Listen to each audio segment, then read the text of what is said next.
stem cells, A-level biology, upper sixth. So what are stem cells? So in multicellular organisms, they are made up from many different cells specialised for their function. For example, liver cells, muscle cells, rod cells, cone cells, etc. All these specialised cell types originally came from stem cells. And stem cells are unspecialised cells that can develop into other types of cell. Stem cells divide to become new cells, which then become specialised. So where are stem cells found? So all multicellular organisms have some form of stem cell.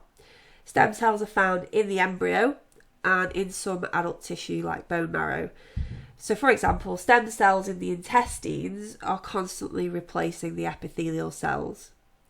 Stem cells that can mature into any type of body cell in an organism, including the cells that make up the placenta in mammals, are called totipotent cells. So stem cells that can become totally anything, including the placenta, are called totipotent stem cells.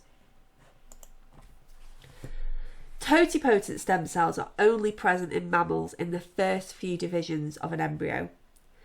After this point, the embryonic stem cells become pluripotent, pluri meaning plural, so they can still become many types of cell.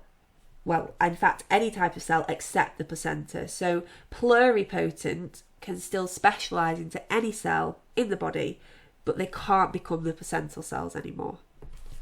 So here would be pluripotent cells. The stem cells present in adult mammals are either multipotent or unipotent. So multipotent, they can turn into quite a few cell types. Uni means one, so unipotent, they can only become one type of cell. So multipotent stem cells are able to differentiate into a few different types of cell. So for example, both red and white blood cells can be formed from multipotent stem cells found in the bone marrow. Unipotent stem cells can only differentiate into one type of cell.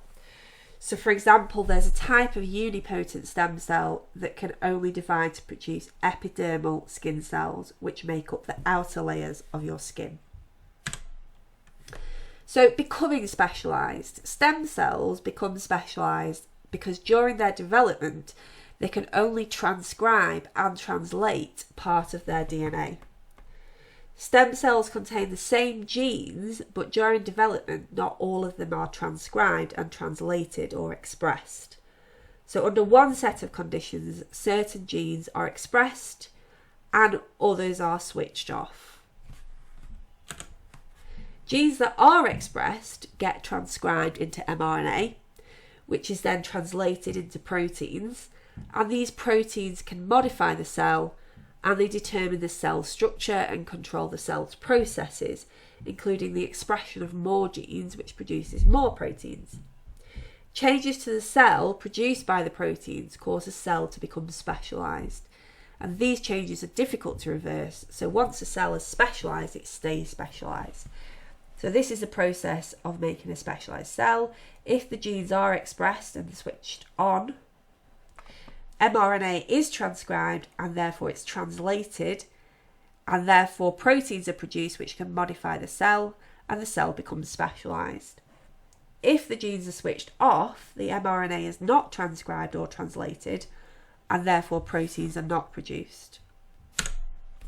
So for example, red blood cells are produced from a type of stem cell in the bone marrow, and they obviously contain haemoglobin, and they have no nucleus. The stem cell produces a new cell where the genes for haemoglobin are expressed. Other genes, such as those that remove the nucleus, are expressed too, but some of the other genes are not expressed, they're switched off. So that results in a specialised red blood cell. Another example would be a nerve cell. Nerve cells have long axons and dendrites, which connect them to other nerve cells, and they're produced from stem cells in the neural tube.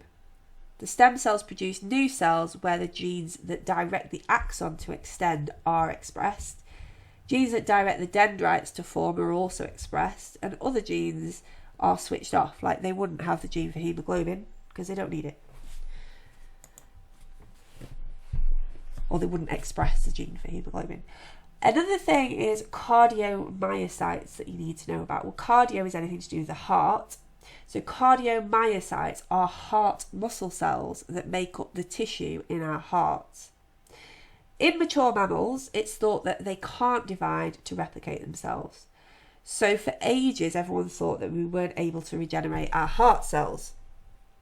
Obviously, this is a problem if the heart becomes damaged, for instance, if somebody has a heart attack. However, recent research suggests our hearts do have some regenerative capability.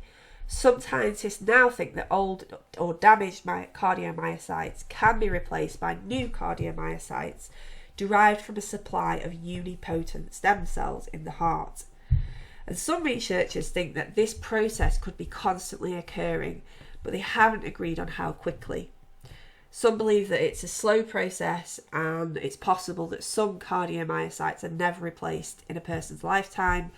Others think that it's occurring more, so every cardiomyocyte in the heart is replaced several times in their lifetime.